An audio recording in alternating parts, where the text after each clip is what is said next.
सगळे मतदार उत्स्फूर्तपणे मोठ्या संख्येनं सकाळी 7 वाजल्यापासून कंटिन्यू चालू आहे. थोडंसं आता संत गती झालं. आतापर्यंत साधारण 50-55% पुढं मतदान या भवानीपेठ भागामध्ये झालेलं आहे. चांगल्या पद्धतीनं मतदान होणारच आहे, मी तुमच्या माध्यमातून सांगू इच्छितो. आणि 6 वाजेपर्यंत वेळ आहे. आमचे सगळे कार्यकर्ते आम्ही स्वतः घरोघरी फिरतो आहे आणि सगळ्या मतदारांना बाहेर काढून जास्तीत जास्त पर्सेंटेज कशा पद्धतीनं होईल या पद्धतीचा विचार करून आम्ही मतदान करण्यासाठी भाग पाडणार. घोंगडे वस्ती असेल, भवानीपेठ असेल, या ठिकाणच्या मतदान केंद्रावर कशा पद्धतीनं सुविधा आहे, काय कमी आहे का व्यवस्थित आहे सगळं?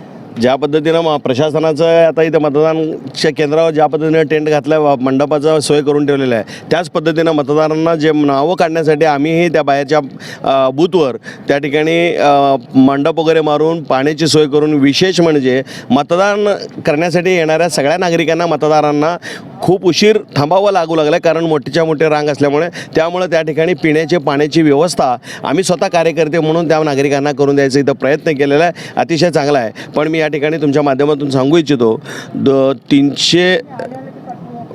235 बूथ नंबरवर अतिशय संतगतीनं मतदान होतं आहे. थोडंसं मशीनमध्ये स्लो असलेलं असं कारण ते अधिकारी सांगतायत.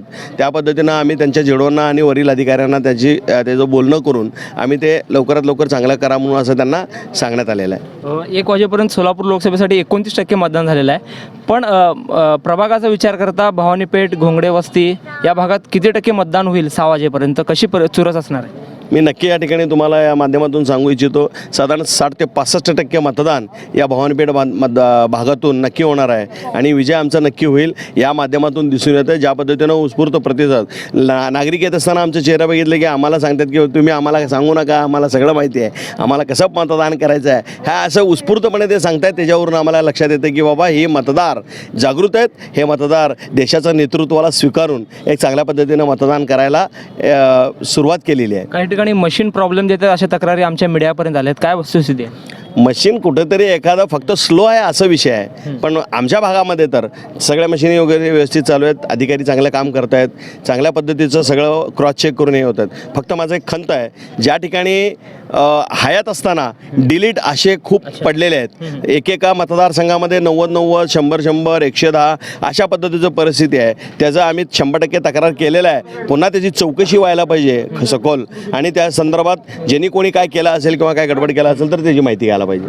इकडे हे करून नका झालं तर एकच. टेंडर वोटिंगची प्रक्रिया कशी आहे? बाकीचे टेंडर म्हणजे जे जिवंत व्यक्ती मृत दाखवण्यात येत आहेत त्यांना टेंडर वोटिंग असेल? त्याला जिवंत व्यक्ती मृत दाखवतात असं म्हणता येणार नाही आहे, पण त्यामध्ये डिलीटेड पडलं आहे. हे कशासाठी पडलेलं आहे, काय पडलेलं आहे, त्याची सखोल चौकशी निवडणूक अधिकाऱ्याकडून झाली पाहिजे असं आमचं मत आहे.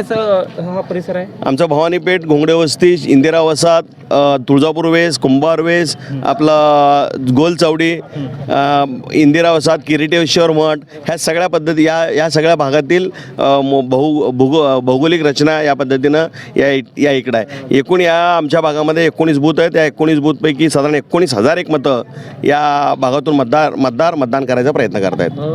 सोलापूरच्या शहर उत्तरमधील हा मतदान केंद्र आहे. जवळपास 19 मतदान केंद्र यामध्ये असतात. त्यामध्ये घोंगडे वस्ती असेल, भवानीपेठ असेल, इंदिरा वसाहत असेल याचा समावेश आहे. कडक ऊन असताना देखील अनेक मतदार हे मतदानासाठी उत्स्फूर्तपणे बाहेर पडत आहेत. जिल्हा प्रशासनाकडून उत्तम तयारी करण्यात आलेली आहे. पोलीस प्रशासन देखील चोख बंदोबस्त या ठिकाणी करण्यात येत आहे आणि एकंदरीत भवानीपेठ, घोंगडे वस्ती परिसरामध्ये उत्स्फूर्त प्रतिसाद सुरू असल्याचं एकंदरीत पाहायला मिळत आहे. झहूर सैयदसोबत अकबर बागवान, लोकप्रधानी, सोलापूर.